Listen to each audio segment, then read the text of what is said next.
दरअंदाजी की कोशिश को नाकाम बनाया है और इस कोशिश में एक दरअंदाज को हलाक करने का फौज ने दावा भी किया है।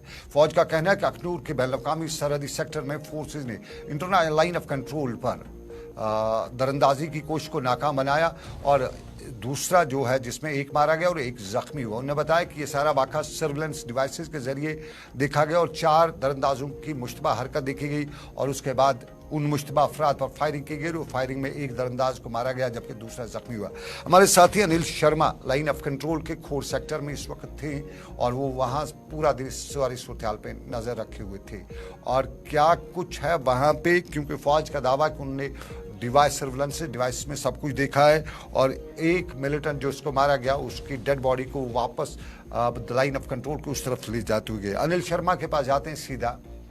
अनिल, जरा हमारे दर्शकों को बताइए कि लाइन ऑफ कंट्रोल के इस सेक्टर में क्या कुछ सूरत-ए-हाल है इस वक्त। तो भारतीय सेना पूरी तरह से मुस्तैद नजर आ रही है।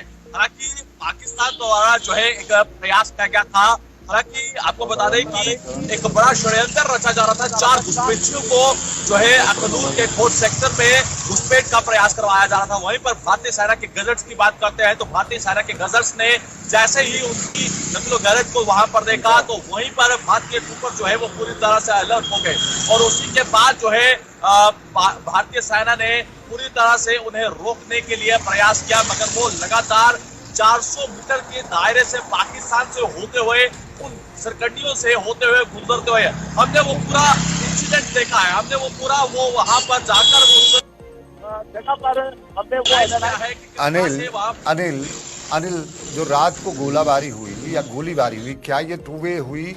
उसके बाद की क्या सिचुएशन है? और आज दिन भर आप लाइन ऑफ कंट्रोल के सेक्टर में थे, क्या कोई तनाव है, क्या कोई सिचुएशन नॉर्मल है? सब कुछ बताओ, लाइन ऑफ कंट्रोल का क्या हाल है इस वक्त?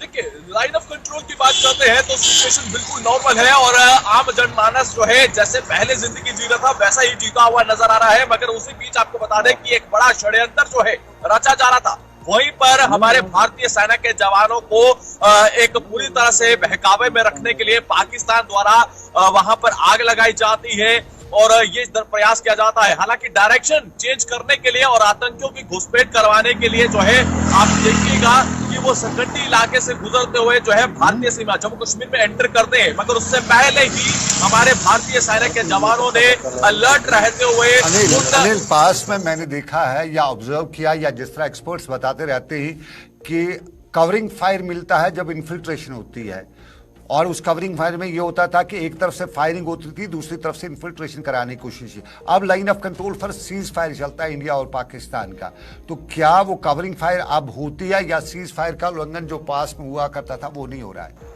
देखिए, ऐसा कुछ भी देखने को नहीं मिला है। काफी लंबे अरसे के बाद जो है अखनूर के खोर सेक्टर में ये इन्फिल्ट्रेशन जो है वो देखने को मिली है, मगर वहीं पर चौकसी के चलते पूरी तरह से हमारे ट्रूपर जो थे वो पूरे अलर्ट नजर आ रहे थे। जैसे ही इलेक्ट्रॉनिक गजट में उन्हें देखा जा रहा था, जो अलर्ट ट्रूपर से उन्होंने आगाह किया, मगर उसके बावजूद भी आप देखिए उन सरकंडी इलाकों से गुजरते हुए वहां से गुजरते हुए जो है वो जम्मू कश्मीर में एंटर होना चाहते थे, मगर जैसे ही भारतीय सेना ने मोर्चा संभाला तो एक आतंकी को वहीं पर ढेर कर दिया जाता है और दूसरा आतंकी घायल हो जाता है। और जो भी जानकारी हमें सोर्सेज से मिली है ये बताया जा रहा है कि दूसरा आतंकी को भी ढेर कर दिया गया है। बहुत बहुत शुक्रिया, बहुत बहुत धन्यवाद अनिल, पूरी जानकारी के लिए। लाइन ऑफ कंट्रोल के खोर सेक्टर से अनिल शर्मा हमें जानकारी दे रहे थे, बहुत बहुत शुक्रिया।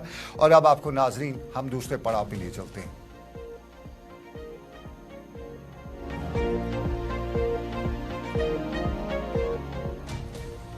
और दूसरा पड़ाव